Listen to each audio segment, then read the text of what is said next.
Between the ages of 65 and 75, the average person loses nearly half of their body's ability to recover from stress, illness, and injury. 47% of that physical resilience vanishes in a single decade. Catching a severe strain of the flu at 60 might keep someone in bed for 4 days before bouncing back. Catching that exact same virus at 70 can trigger a 2-week hospital stay, followed by a chain reaction of physical decline they never fully reverse. We are conditioned to view retirement as a time to finally sit back and remove the demands from our daily lives. But human biology was not designed to idle. When the body and brain stop being aggressively challenged, they don't rest. They begin to dismantle themselves. For decades, historical models of psychology grouped everyone over the age of 65 into a single, massive category broadly labeled old age. This framework assumed the psychological and physical realities of a 65-year-old were identical to those of an 85-year-old. This text outlines the 5 distinct stages of human development, showing that the years between 60 and 80 are not a period of advanced decline, but a highly specific phase defined as reorientation. It is a uniquely demanding period, with its own distinct biological and psychological pressures. Approaching these 10 years as an extended vacation masks what is actually happening beneath the surface. By the time the visible symptoms of this physiological collapse appear, the primary window to intervene and reinforce the body has already closed. Without the daily friction of complex problem-solving and social navigation, the brain initiates a process called synaptic pruning. It physically reshapes itself, actively dissolving the neural pathways and connections it determines are no longer required for daily survival. The muscular system follows the same aggressive downward trajectory. Past the age of 70, a body at rest will shed between 1 and 2% of its functional muscle mass every single year. Within half a decade, that equates to a 15% loss in the sheer physical strength required to stand up from a chair or recover from a stumble. This accelerated weakness is driven by a cellular condition known as anabolic resistance. A younger muscle readily absorbs dietary protein, using it as a signal to repair and grow, but an aging muscle becomes essentially deaf to that exact same signal, leaving the tissue to degrade even when a person maintains a standard healthy diet. Overcoming this biological deafness requires up to 50% more protein per meal just to trigger the basic muscle-building response that occurs automatically in younger bodies. The signal must be overwhelmingly loud for the aging muscle to finally hear it and begin repairing the damage. What we often accept as the inevitable frailty of old age is largely a mechanical failure.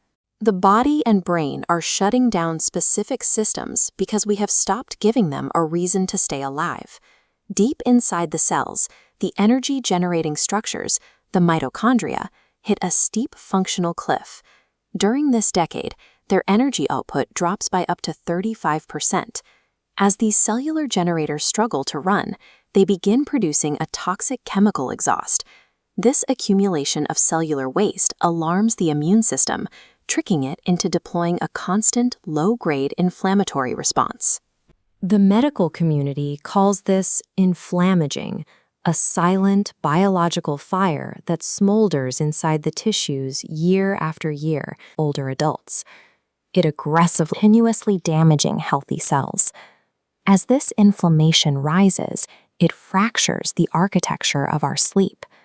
Adults crossing into this decade can lose up to 70% of their deep sleep, the specific, heavy stages of rest required for the body to perform its most critical maintenance.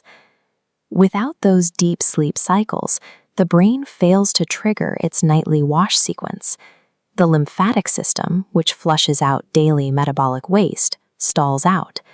This leaves sticky, toxic proteins, specifically beta amyloid, to rapidly accumulate inside neural tissue. Exhausted cells produce toxic waste. That waste triggers chronic inflammation. The inflammation shatters deep sleep, and the lack of sleep traps neurotoxins in the brain. It is a continuous, self-feeding biological chain reaction that actively dismantles the body from within. Then comes the psychological trigger that accelerates all of it.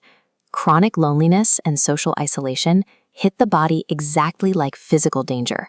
The stress response spikes cortisol levels and ramps up inflammation, increasing the risk of premature death by nearly 30%, a biological toll equivalent to smoking 15 cigarettes a day.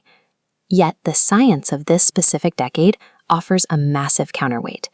Between 65 and 75, the human body retains an extraordinary degree of biological plasticity. The tissues, the cells, and the neural networks still possess the raw capacity to adapt, recover, and rebuild their structural integrity. Accessing that plasticity requires force. Short, intense bursts of high-intensity interval training can increase mitochondrial capacity by 49%. But this adaptability has a strict expiration date. Once the body and brain degrade past a critical threshold in the late 70s, the capacity to recover from minor illnesses, rebuild lost muscle, and forge new neural pathways permanently narrows. Surviving the most precarious decade of human life demands a rejection of passive retirement. True resilience demands that we aggressively challenge our biology to keep it awake, while deliberately anchoring our minds to a purpose that makes the effort worthwhile.